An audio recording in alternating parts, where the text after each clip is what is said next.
We come at things from different directions and use different vocabulary. But we're fellow travelers, applying and interpreting the same principles in ways we have found to work for our clients. And why not?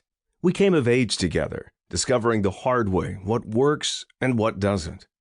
One small example. Beth's first principle is audience-centricity. My book's second principle is that you can't move people unless you meet them where they are. Same idea. But hers also embodies her fourth principle, brevity. I was honored and humbled when Beth asked me to write this foreword. I devoured her book. It is brilliant, it is witty, and it works. I know that after you've read the book and taken to heart Beth's principles and techniques, you will become a more effective communicator, and therefore a more effective leader. Beth and I agree on this. If you cannot communicate effectively, you will not lead. Whether you're an athlete, a candidate for political office, a business executive, or just someone trying to build a career, you will benefit mightily from Jock Talk's approach. Onward. Helio Fred Garcia, New York City, December 2014.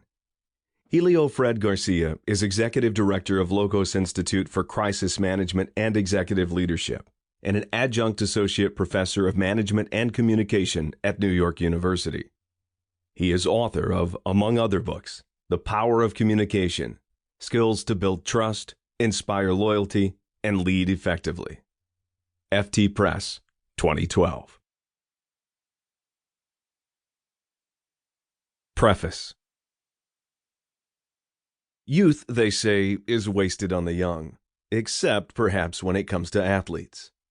Young professional and world-class athletes have a sense of urgency, a drive to capture what they know won't be there for them in decades to come.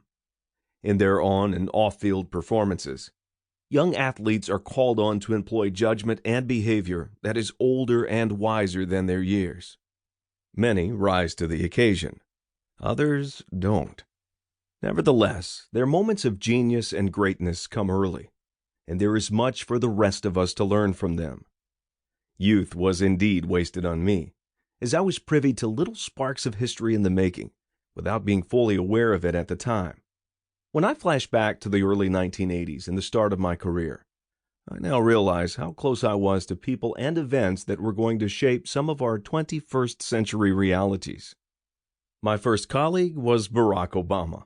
It was 1983 and we had both just graduated from college. We were hired as young editors at a New York consulting and publishing firm, now owned by The Economist. Those were the days when Wayne computers dominated the word processing market, and ashtrays were still a fixture in people's offices. Barack was just the guy at the next desk, so when reporters tracked me down during his first presidential campaign in 2008, I didn't have many stories to offer up. While we were friendly at the time, I hadn't paid close attention. It was our first job. Who knew he would become the leader of the free world? Certainly not I. In my next two jobs, from the mid-1980s to the early 1990s, I worked as a PR flack on Wall Street. Bulge bracket firms like Salomon Brothers, Merrill Lynch, First Boston, J.P. Morgan, Bank of New York, all of whom have since been swallowed up, were deal partners, clients, and/or coveted clients of the financial PR firms where I worked. I was assigned to write press releases, position papers, and speeches for early creators of mortgage-backed securities, and for the innovators of derivative products like interest rate and currency swaps. These are the very financial instruments that grew up, got more and more sophisticated over the years, and eventually became the chief culprits in the demise of the American housing market and the breakdown of the economy in 2008.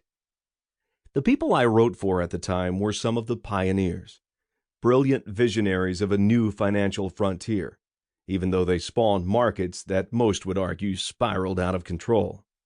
Who knew that would happen? Certainly not I.